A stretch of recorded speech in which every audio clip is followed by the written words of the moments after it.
What's up, college football fans? Don't forget to check out and order your copy of Stiff Arming Football Myths, our latest football game plan book. So go on our website at footballgameplan.com/books and get your copy. We have these available in paperback as well as in PDF form.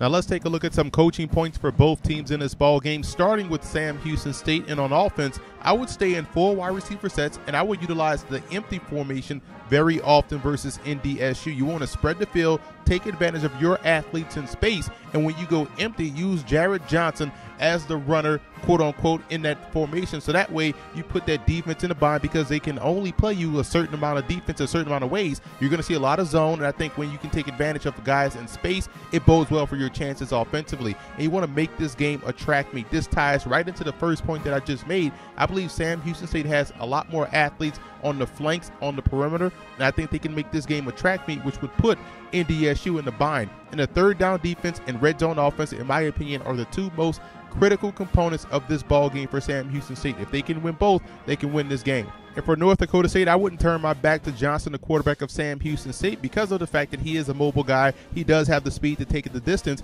and you don't want to put yourself in a situation where you're in man, your defensive backs turn their backs to the quarterback, and he takes off and run. And you have to stick to the script. North Dakota State is a running football team. They ran their way into the game versus Coastal Carolina. They ran their way back into the game versus Coastal Carolina. I think they can run their way to success versus the Bearcats. And the pressure has to come from within. When you're dealing with a mobile quarterback, you want to get push versus pressure on the outside. But the real pressure has to come from your interior defense. That's your defensive tackles and your Mike backer. That's how you slow down a quarterback that has the mobility, that can burn you with his legs, keep him contained in the pocket, and get pressure between that A and B gap, and that's how you can have some success.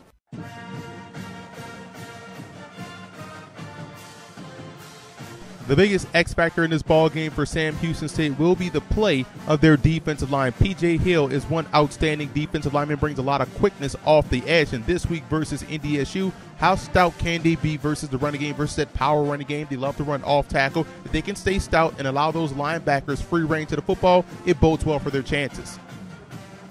And for North Dakota State in this ball game, their pass defense will be on full display. They have to have an excellent game versus Sam Houston State. What we saw last week in both games, both opponents, we saw Sam Houston State stay in the pocket and beat Villanova with their passing game. And we saw North Dakota State struggle a little bit versus Coastal Carolina's passing game. So again, the pass defense of the Bison will be on full display. And again, they have to excel if they want to knock off the Bearcats.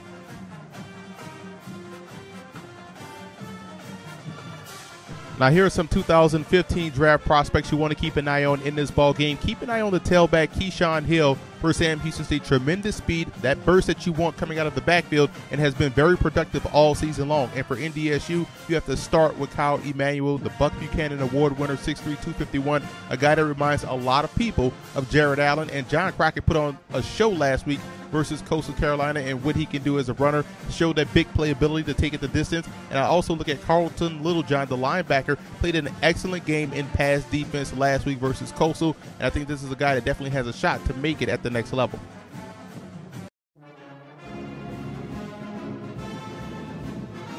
In only 2 seasons with the Bearcats, Rhett Bomar left his impact on the program. He passed for more than 300 yards in 9 games during his Bearcat career, and he also threw passes of more than 50 yards 10 times, including a long of 80, and he's the only quarterback, one of 11 in FCS history, to throw for more than 300 yards and rush for more than 100 yards in a single game, and he did that, ironically, against North Dakota State. He was a 2-time All-Southland Conference performer and was also a finalist for the Walter Payton Award back in 2008.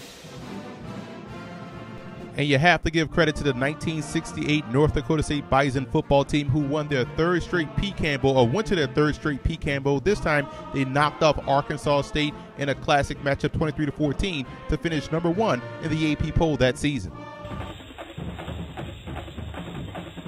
I like North Dakota State in this ball game. I think offensively they'll come in, run the football, control the clock, and on defense they'll be able to keep Jared Johnson contained in the pocket and force him to make plays consistently through the passing game like he did last week versus Villanova. But I do like their ability to get to the quarterback with Kyle Emanuel and company. I think they'll do enough to slow down the Bearcats and move on to Frisco, Texas. What's up, FCS football fans? I'm Emory Hunt, the czar of the playbook with FootballGamePlan.com. And I'm Kevin Marshall from AnyGivenSaturday.com. And we are the hosts of the FCS Wedge presented by AnyGivenSaturday.com. Check your local listings for station and time in your area.